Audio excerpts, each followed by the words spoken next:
online a couple of times previously, and then I just suddenly got the impulse a little while ago to look up this story.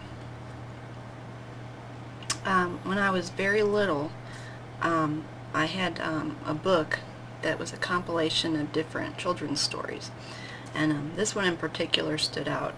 I'm actually not sure. I might have that book still somewhere in storage. It might be down in the basement or something, I don't know. But this story just keeps popping in my head, so I did a search on it and I found it. So I wanted to read it to y'all. It's called X, A Fabulous Child's Story by Lois Gould, written 1972. Once upon a time, a baby named X was born. This baby was named X so that nobody could tell whether it was a boy or a girl. Its parents could tell, of course, but they couldn't tell anybody else. They couldn't even tell baby X at first. You see, it was all part of a very important secret scientific experiment known officially as Project Baby X.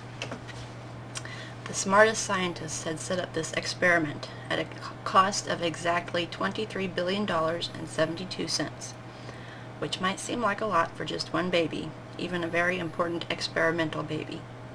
But when you remember the prices of things like strained carrots and stuffed bunnies, and popcorn for the movies, and booster shots for camp, let alone 28 shiny quarters from the Tooth Fairy, you begin to see how it adds up. Also, before long before baby X was born, all those scientists had to be paid to work out the details of the experiment and to write the official instruction manual for baby X's parents, and, most important of all, to find the right set of parents to bring up baby X. These parents had to be selected very carefully. Thousands of volunteers had to take thousands of tests and answer thousands of tricky questions. Almost everybody failed because, it turned out, almost everybody really wanted either a baby boy or a baby girl, and not baby X at all. Also, almost everybody was afraid that a baby X would be a lot more trouble than a boy or a girl. They were probably right, the scientists admitted, but baby X needed parents who wouldn't mind the extra trouble. There were families with grandparents named Milton and Agatha who didn't see why a baby X couldn't be named Milton or Agatha instead of X, even if it was an X. There were families with aunts who insisted on knitting tiny dresses, and uncles who insisted on sending tiny baseball mitts. Worst of all, there were families that already had other children who couldn't be trusted to keep the secret. Certainly not if they knew the secret was worth $23 billion and 72 cents, and all you had to do was take one little peek at baby X in the bathtub to know if it was a boy or a girl. But finally, the scientists found the Joneses, who really wanted to raise an X more than any other kind of baby, no matter how much trouble it would be. Miss and Mr. Jones had to promise that they would take equal turns caring for X, and feeding it, and singing it lullabies. And they had to promise never to hire any babysitters. The government scientists knew perfectly well that a babysitter would probably peek at X in the bathtub too. The day the Joneses brought their baby home, lots of friends and relatives came over to see it. None of them knew about the secret experiment, though. So the first thing they asked was what kind of baby X was.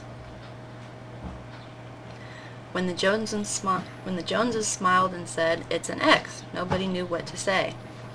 They couldn't say, "Look at her cute little dimples," and they couldn't say, "Look at his husky little biceps," and they couldn't even just say just plain kitschy coo. In fact, they all thought the Joneses were playing some kind of rude joke. But of course, the Joneses were not joking. "It's an X" was absolutely all they would say, and that made the friends and relatives very angry. The relatives all felt embarrassed about having an X in the family. "People will think there's something wrong with it," some of them whispered. "There is something wrong with it," others whispered back.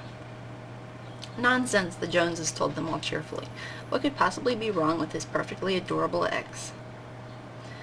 Nobody could answer that except baby X, who had just finished its bottle.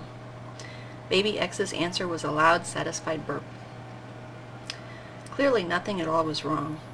Nevertheless, none of the relatives felt comfortable about buying a present for a baby X. The cousins who sent the baby a tiny football helmet would not come and visit anymore, and the neighbors who sent a pink flowered romper suit pulled their shades down when the Joneses passed their house.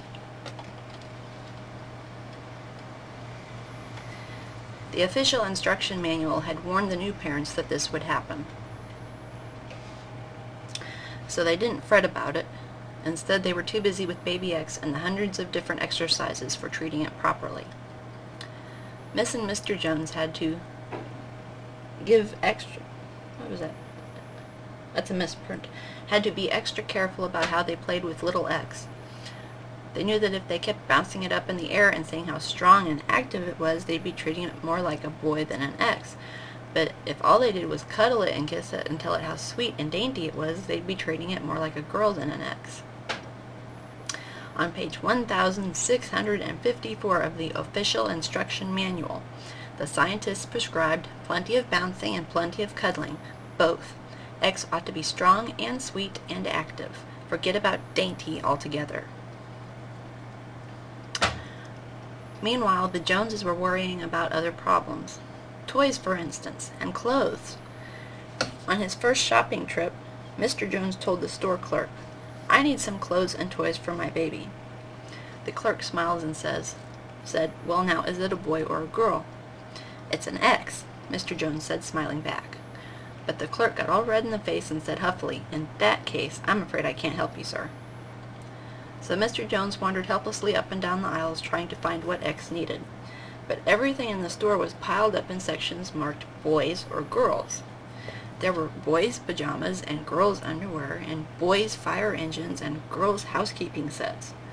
Mr. Jones consulted page 2326 of the official instruction manual.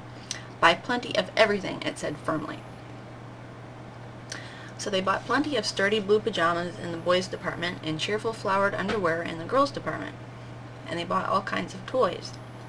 A boy doll that made pee-pee and cried papa, and a girl doll that talked in 3 languages and said, "I am the President of General Motors." They also bought a storybook about a brave princess who rescued a handsome prince from his ivory tower, and another one about a sister and brother who grew up to be a baseball star and a ballet star, and you had to guess which was which. The head scientists of Project Baby X checked all their purchases and told them to keep up the good work.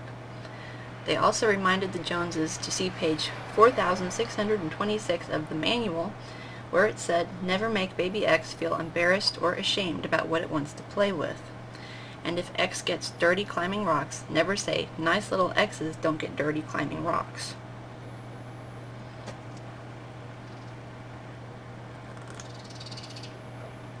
Likewise, it said, if X falls down and cries, never say, "Brave little X's don't cry." Because, of course, nice little X's do get dirty and brave little X's do cry.